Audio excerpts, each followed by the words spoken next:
the dynamic of who your loved one used to be. Do you want to hold on to that, or do you want to let that go, or do you want to be present? And I always say, it's your time. Make the best choice of the time that you have, and all your feelings are valid. Hello, and welcome to the Caregiving Soul. The Caregiving Soul podcast is a series of conversations about what it's like to care for loved ones in need, how we can better navigate the relationship, and the physical, emotional, and logistical complications we encounter as partners in care. I'm your host, Dannelle LeBlanc. Today, I'll be speaking with Jenn Chan. She is the CEO and founder of the Senior Shower Project, a startup gift shop with a mission to celebrate family caregivers of older adults with a party. Inspired by her experience as a young caregiver for her grandma, Jenn's work is dedicated to celebrating family caregivers with fun, love, and positivity. As a certified senior advisor and certified caregiving consultant, Jenn also facilitates support groups for LGBTQ+ seniors, dementia caregivers, and young caregivers. One of the difficult choices that caregivers in their 20s and 30s make is how and when to make hard choices about things like career opportunities, social activities, and other personal interests at a time when many young adults enjoy more personal freedom. I'm in awe of so many young people out there juggling so much in their personal and professional lives who, in many cases, are carrying the kind of debt right out of the gate that older generations didn't have. It's therefore critical that we talk about and identify what does and does not work here, because the demands on younger caregivers are going to intensify and accelerate. Our older population is growing exponentially in size and living longer with more chronic health issues. So people are going to need more caregivers for longer periods of time. Today, we will discuss identifying as a young care partner, finding resources to learn how to sustain ourselves, and celebrating caregiverhood as a new rite of passage. Welcome to Jenn Chan. Jenn, I'm so glad that you're joining us today. Welcome to the Caregiving Soul. Thanks for having me on here. It's been a while since our last interaction at a caregiving conference. Yes, I was so excited that you agreed to join us because we have developed this friendship over the years, and I would love for our audience to learn more about you. Can you share your 3 core values and how they connect to your caregiving experience? Of course, I would love to share that. 3 core values. So who am I? I am a former caregiver. I was a caregiver for my grandma for 10 years. I started in my mid-20s. So I was actually a young caregiver taking on the caregiving role for 10 years. I shared the task with my brother as a primary caregiver. That's pretty much my entire young adulthood, 10 years from mid-20s to mid-30s. So I would say at that time, caregiving really made me question what my values were, because that's just how I'm coming into my own being, again, entering my adulthood. 3 things that would come to mind when it comes to caregiving. It's obviously family values. I was raised in the Chinese culture. We respect our elders, take care of older adults. We always have big family gatherings. It's no question for us to take care of an older adult when they start aging. A lot of times we would either move our seniors into our home, or we would take care of them in any capacity possible. So for me, it's making decisions based on family values, family traditions. And when it came to caregiving, obviously, I'm going to take care of my grandma. Also, she raised me and my brother. So at that time, we made a pact. Grandma gave her time, 20 plus years, to take care of us. We can give her that, if not more. So for us, it was really just the full circle of generations. So that would be one of the first things, making choices based on family values and respecting our elders and taking care of family. The second one I would say would be my identity. Didn't really even know I was a caregiver until maybe year 5 of my 10-year journey. I thought I was just a granddaughter taking care of a grandma. I took on that role, but I felt like I was losing my other identities. I just graduated college. I was pursuing my career. I started losing my professional identity. So I said, what could that be? How can I add that identity back into the caregiver role? Because I quit my job to take care of grandma full time. She had diabetes. She was incontinent. She was in a wheelchair. So definitely had to monitor her physicality and her mobility at home. So decided to do that 24/7. But once I switched over to the caregiver role, I lost my professional career identity. So I wanted to explore what I can do, how I can balance my life, work life, and also caregiving life. So I explored that. And it was really valuable to me because I didn't want to just be a caregiver. I knew I had so many more ambitions and goals, so many dreams that I want to pursue. So definitely added the professional identity to the stack of my whole well-being. And then also exploring what other identities do I have in terms of relationship, dating, lovers, thinking about my own family planning, or even my identity as a friend. How can I show up as a friend in my community, in my network of people? And so when I started really thinking about what was valuable to me, it was thinking it as a combination of my identities, the intersectionalities of everything that defined who I am. And in addition to talking about just the friend community, I also am involved with the LGBTQ community. So I wanted to also connect with my folks, my people in that world, and let them know that I want to participate also in not only caregiving advocacy, but also LGBTQ advocacy as well. So just think about all those things. I feel like that made me value myself as a whole being, not just one portion of caregiving. And then the third one that I really value, I mean, I'm going to tell you, this one's to the core. I have lots of feelings. I put a lot of value on my feelings and my emotional connection with people. So it is one of the things that I always talk about when I meet someone.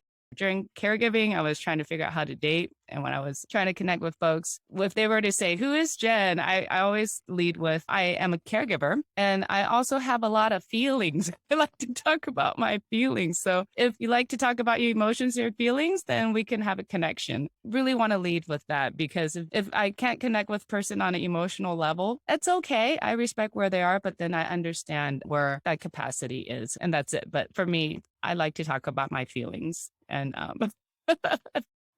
and I like to talk about feelings about caregiving. So they kind of go hand in hand. So those three, family, the intersectionalities of my identities, and then also my feelings, they really make up who I am. You are so skilled at connecting with younger caregivers on an emotional level. And I'm wondering, how do the experiences of younger caregivers differ from older age groups? With young caregivers, I can speak personally because I did go through that journey, and I can also speak towards just present day. I sit in the position of facilitating young caregiver support groups. So I see what's happened to me in the last 10 years of caregiving, but then also present day. I definitely want to mention that I did not go through caregiving under the COVID pandemic. That's a whole nother level. So in terms of connecting with young caregivers, knowing what the difference is, I can tell you that it's really about connecting with other caregivers peer to peer. During my experience, I wasn't able to connect with other people who were taking care of their aging parent or an older adult. So but that felt kind of lonely, just that being able to connect. When people were going out, I said I had to go home and change some adult diapers. So one of the things is just peer-to-peer support. And then the other thing is dating. You're spending your time taking care of an older adult, but you're not going out to date the person that you may want to spend the rest of your life with. And another easy one that would come up was also career, because maybe you did not go to school for nursing or geriatric care. You're just taking on the caregiver role. And it's a good chunk of your time caregiving versus pursuing maybe higher education or taking the next promotion in your job. I think that for younger caregivers, we have a framework of maybe age 40 and under. I think that most of the challenges, because if I were to compare that with the older adults, say 40 plus, maybe they have already had their relationship. They've already established themselves in their career and that they have different caregiving challenges at that time. But from what I've experienced personally, and also what I hear from the groups, it's really just about, when do I get my time to build my life as a young adult? When will this caregiving end? That's a question, right? You don't want it to end, but you always ask, when is this going to end so I can spend that time to pursue my dreams and goals? And it's always a question mark. I definitely had that question mark. A lot of the times I had to figure out a creative way to balance all of that. But I would say that would be the difference. And then I want to bring in just the pandemic as well. Now, I think it's really important to talk about it. That's a whole nother level that I cannot relate to, but I am so happy that we are in the digital age where young caregivers can connect with each other digitally. There's so many apps out there right now on the phones. And then a lot of the family caregiver agencies and alliances took all of their programming and made it virtual. So just think about the digital connection that's available present day to provide continuous support for peer-to-peer support for young caregivers. So you mentioned peer support, that peer-to-peer connection, the ability to do that virtually because of all of the digital support systems. What, in your experience as a support group facilitator, what other resources for younger caregivers do you think make the greatest impact? I think the resources on, I would say, educational workshops, stepping into caregiving, you don't know what you're doing, and having as many tools on your tool belt is the best case scenario. So when I say educational workshops, it could be attending a webinar. It can be contacting your local area agency on aging or family caregiver resource center to get more information. Because in terms of caregiving, you got to think about the reason why. Is it you're taking care of your loved one? Is there a condition? Is it a temporary condition? Do you need to learn more about a diagnosis? You got to learn what you have to do for your partner. So there's a huge educational piece. And then once you understand the situation a little bit more, then you can be a better caregiver. And I also link to workshops because besides the support groups, what's really beneficial, I think, is understanding how to take care of yourself. I'm a huge advocate of self-care. And part of self-care is educational workshops for recognizing signs of, say, compassion fatigue, signs of caregiver burnout. It's an educational piece, but it actually all links into your well-being of taking care of yourself so that you can provide care for your loved ones and learning about it. That is so true. The fact that it's necessary for us to become educated about how we care for ourselves during a caregiving experience sounds a little bit out of the box. It's not intuitive, but I'm so glad that you brought it up because it does look so different during caregiving. Finding ways to do that work under those conditions is really important.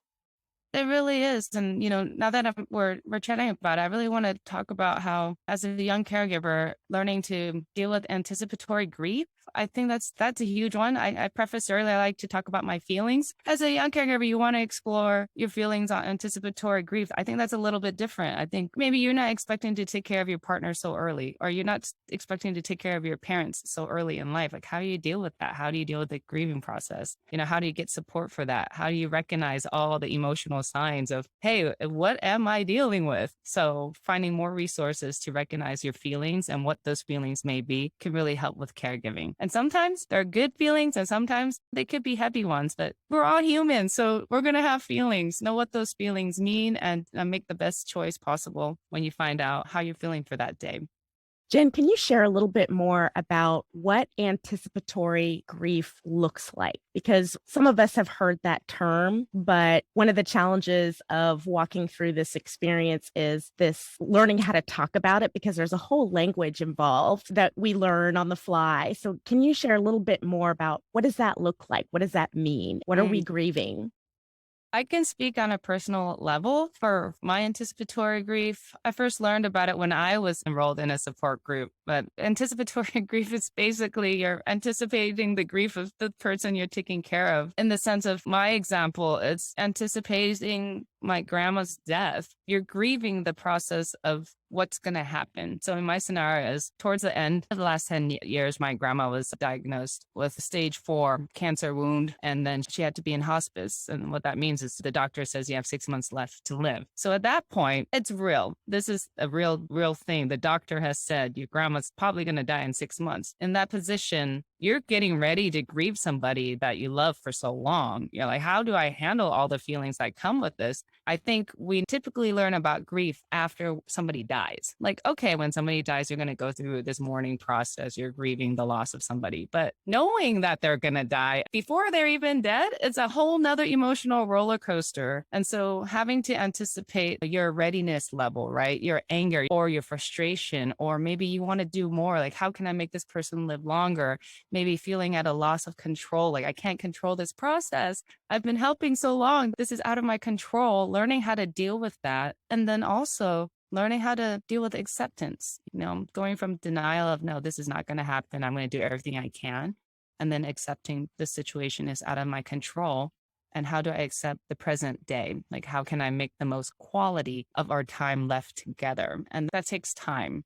Just to accept death and even verbalizing out loud, that takes a lot of energy and acceptance with oneself too. If not just for yourself, but just to inform the family. I mentioned family values before. I was in the seat where I had to tell all of my family members, this is happening. I'm signing all the paperwork and it's tough. So not only are you dealing with the grief of the person that you're anticipating the loss of, you also have to explain that to everybody, like this is happening. Sometimes you may have to take on the additional responsibility of helping with other people's anticipatory grief.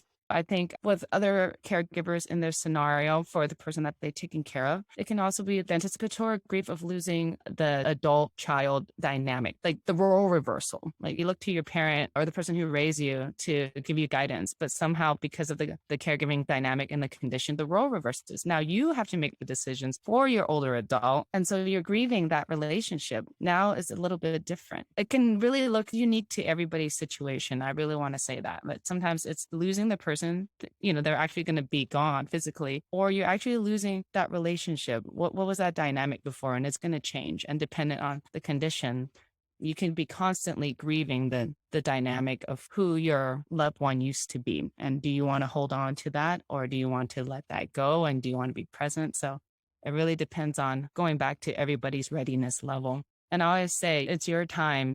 Make the best choice of the time that you have, and all your feelings are valid. Whatever ride you're on with anticipatory grief, your feelings are valid. So whatever it is, it may be loss of our person. It may be loss of the relationship dynamic.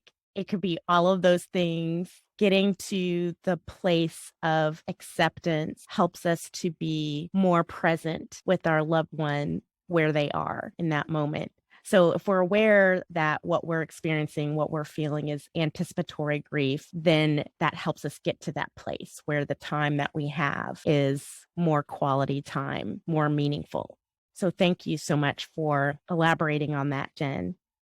You talked about at the beginning of our conversation, the idea of identity and your experience and what you've learned from other caregivers in your support groups. You emphasize the importance of celebrating our caregiverhood, which I love that term that you coined. How did you come up with the idea for the Senior Shower Project, which is related to this idea of celebrating caregiverhood, and why is it so important? I love talking about caregiverhood. And it's important. I thought of caregiverhood as a really important time to celebrate when a person enters into the caregiver role. That's basically what I mean by caregiverhood. I think in life, there's so many life milestones from your birthday to your anniversaries. And there are bar mitzvahs, quinceañeras, and so you get married, there's, bridal showers, you get pregnant, there's baby showers. There's so many points in time to celebrate life. And these are important roles you're stepping into: coming of age, becoming a partner, you're entering parenthood. These are all major roles that comes with new responsibilities. And I thought, wow, caregiving, that is a big role. Now that is a really big role. And it should be a rite of passage, because going back to my family values, you want to be able to teach generation from generation that caregiving exists. So for me, I thought there is something to celebrate in life. Is to celebrate people taking care of other people. It's to celebrate humanity. It's to celebrate caregiving. And let's name it caregiverhood. You're embarking on a new journey called caregiverhood. And I think you deserve a party, because it seems like all the other celebrations have a party. So why not have a party? So with that, I decided to start my own company called Senior Shower Project, which is to have a party specifically to celebrate caregivers of older adults. And so with the senior shower, I took the concept of a baby shower, which is a celebration for parenthood. And I said, well, that's the party for the beginning of life, taking care of a dependent person. Let's flip it. Let's flip the script. Let's have a party for those who take care of another dependent person, right, at the later stages of life. If you're taking care of older adults, let's call it a senior shower. Let's shower the new caregiver that's taking care of an older adult with a party and celebrate by bringing community together. And at that point in time, that this rite of passage party could be where people can share their caregiving stories, share their caregiving advice, and share their tools and all the resources that they use during their caregiver journey so that we can set up a new caregiver for success. Again, this is the entry into caregiverhood. So we don't need to reinvent the wheel. Let's give the caregiver everything that's available and then also recognize their identity. Now you are a caregiver. Now your community, your family and friends know you're a caregiver. So they're now your eyes and ears. If they find any other caregiver things like, say, this podcast, right? Or a book or a movie, they can then bring it to the caregiver and say, hey, this might help you. So I feel like it's creating a new tradition that brings family and friends together for this journey of caregiverhood. And you start out with a splash with a party. Y'all, isn't that awesome? It's just the most awesome idea to me. And the fact that it's this rite of passage party, you're bringing family and friends together, it can become part of your family story. It's an opportunity to hear about family stories, family caregiving stories that might not otherwise be known or shared. So it's huge. I love it. Thank you so much. Jenn, you talked about one of the questions that younger caregivers ask ourselves: when do I get my time to build my life? And in closing, we'd love to hear more about what part of your life are you now passionate about reclaiming? Oh, this is a personal question, Dannelle. I would say right now, what I am passionate about reclaiming for time is to do family planning. I like to say that my life has gone into reverse. I started off with caregiverhood in my mid-20s, and now I'm really passionate about pursuing my own parenthood, my own motherhood. So I am on the path of yes, I know, it's very exciting. I feel like I got some skills. I did a fair share of diapers for adults, so hopefully, as I explore this path, I will be pretty good with diapers for babies. So reclaiming that time, I feel, in some weird way, it is thinking, no, maybe this was it. I had my training with a bigger size adult, and now hopefully that will help me with a smaller version. So I would say I'm reclaiming my time to really pursue family planning, motherhood, parenthood with the wisdom that I got from caregiverhood. Wow. Well, we can't wait this transformation from caregiverhood to motherhood for you. Jenn Chan, thank you so much for joining us. Thank you for having me on here, Dannelle. Thanks for listening to my conversation with Jenn Chan. As Jenn mentions, both compassion fatigue and caregiver burnout can happen when we bear stress or trauma without sufficient relief or release from that stress. When I was in a care partner position, I experienced what it was like to hit the compassion wall. And I also saw it happen in real time to some of the professional caregivers who were exhausted from caring for too many patients for too long without a break. One of the times was when I spent days in rehab with my father-in-law who had Parkinson's.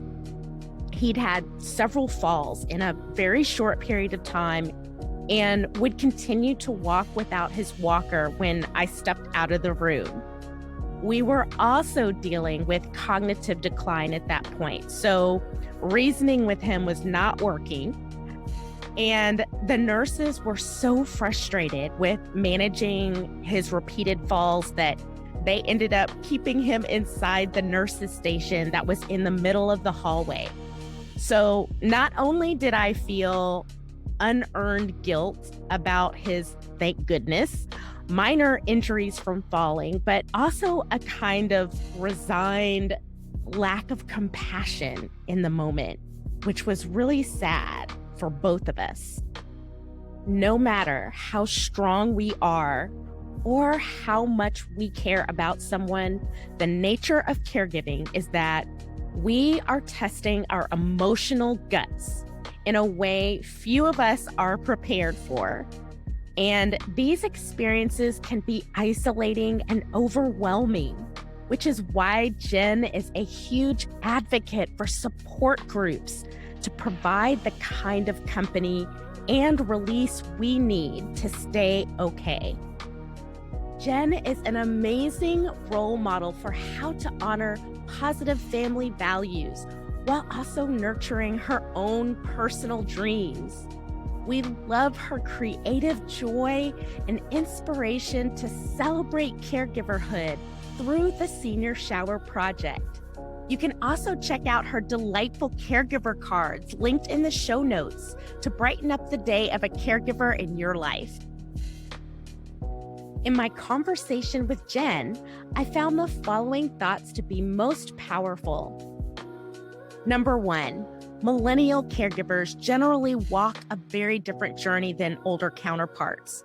Many are holding off or limiting dating, career, social life, and personal goals while taking care of a loved one. Number 2, creating connections with other young caregivers is so important for emotional health. Finding support groups, educational workshops, and community resources can help develop self-care routines and navigate unfamiliar caregiving territory. Number 3, although it affects many, anticipatory grief can be hard to put a finger on. It can manifest as anger, sadness, frustration, or a loss of control. Being able to name it and identify the loss of personal time, career opportunities, social life, etc., in that moment can clarify the root of our emotions. With clarity, we can begin to accept what we cannot change. Consider how the following actions could help address your needs as a care partner or care partners you may support. Number 1, seek out spaces, whether virtual or in person, that help you feel less alone.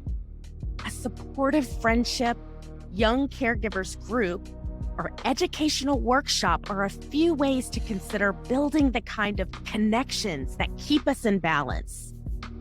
Number 2, invest in what helps you feel better, physically, emotionally, spiritually, to care for yourself.